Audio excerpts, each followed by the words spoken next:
In this video, we're making some delicious dips. Dips, sauces, salsas, whatever you want to call them, hold the ability to turn something really boring like a carrot stick into something truly unforgettable. And in this video, I'm sharing some of my favorite recipes with a really unusual one from Greece. Let's kick things off with everyone's favorite, aioli. I'm making this in more of a traditional way today by using something like this. This is a molcajete from Mexico. It's pretty much the same as a mortar and pestle, it just has more of a textured surface. The main thing is that there's a bowl shape to hold the ingredients and something to bash the ingredients with. If you choose to use a blender or something with mechanical force, then use more of a neutral tasting oil. Extra virgin olive oil goes very bitter when blended hard. Start by adding to the bowl around 2 teaspoons of lemon juice, 4 cloves of garlic, a pinch of salt, and optionally a pinch of saffron, around 8 strands. Crush and grind until the garlic is a reasonably smooth paste. There are so many variations of aioli. The original versions are just olive oil and heaps of garlic ground together into a fragile emulsion. You don't see these kinds of recipes much these days because they separate very easily and the flavour is intensely garlicky, to the point where your next door neighbour will be looking to move house every time you make it. The one I'm making today is slightly different and generally found in southern French cuisine. It's my favourite version. Next, add 1 egg yolk and mix it in, then start streaming in your oil whilst mixing. Go slowly when drizzling in the oil, you don't want to see any sitting on the surface. Once all of the oil is emulsified, you should have something that looks like this. Taste it for seasoning and add more salt or lemon juice, whatever you feel it needs. If it's too thick after this, add a dash of water. Once you've tasted this dip made with a good olive oil and a realistic amount of garlic,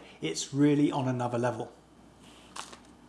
Next up, Romesco. The very first time I tasted this dip, I was completely blown away. Pair this dip with some fish, chicken, or just a slice of bread and buonissimo. Traditional recipes use Nora dried peppers. They can be quite hard to get, so alternatively you can use dried ancho chilies like I am today, or just sub in 2 teaspoons of sweet paprika. If you go for the dried chilies or peppers, take the top off and empty out the seeds, then place them into a bowl and cover with boiling water to rehydrate them. Set them to one side for 30 minutes. Cut a large onion into quarters, leave the skin on if you can. My local supermarket pre-peels them, so I don't have this option. Then remove the eyes from 2 ripe tomatoes and pierce the skin a few times to prevent them from bursting. Place them both onto a tray with 4 cloves of garlic, still with the skin on. Give everything a light drizzle with some olive oil and a light seasoning of salt, then mix everything with your hands and bunch it all together in the middle of the tray. Roast at 180 Celsius for around 30 minutes. Next, place 75 grams of almonds, 50 grams of hazelnuts and 50 grams of walnuts onto a tray. Roast for 5 minutes or until the skins of the hazelnuts start to blister. Put the walnuts and almonds into a dish to cool and rub the hazelnuts in a clean cloth until most of the skin has come off. Put them into a bowl to cool down as well. By this point, the tomatoes, onions and garlic should be done with some good roasted colour all round. Leave them to cool down until you can handle them, then remove the skin from the tomato, the outside layer of the onion, and take the skin off the garlic. Romesco is traditionally also made in a mortar and pestle, but I'll show you this version today in a blender. Into a blender, add the rehydrated chili, the hazelnuts, walnuts and the almonds, 2 slices of bread that I've just left out to air dry for an hour and then torn into smaller pieces, the tomatoes,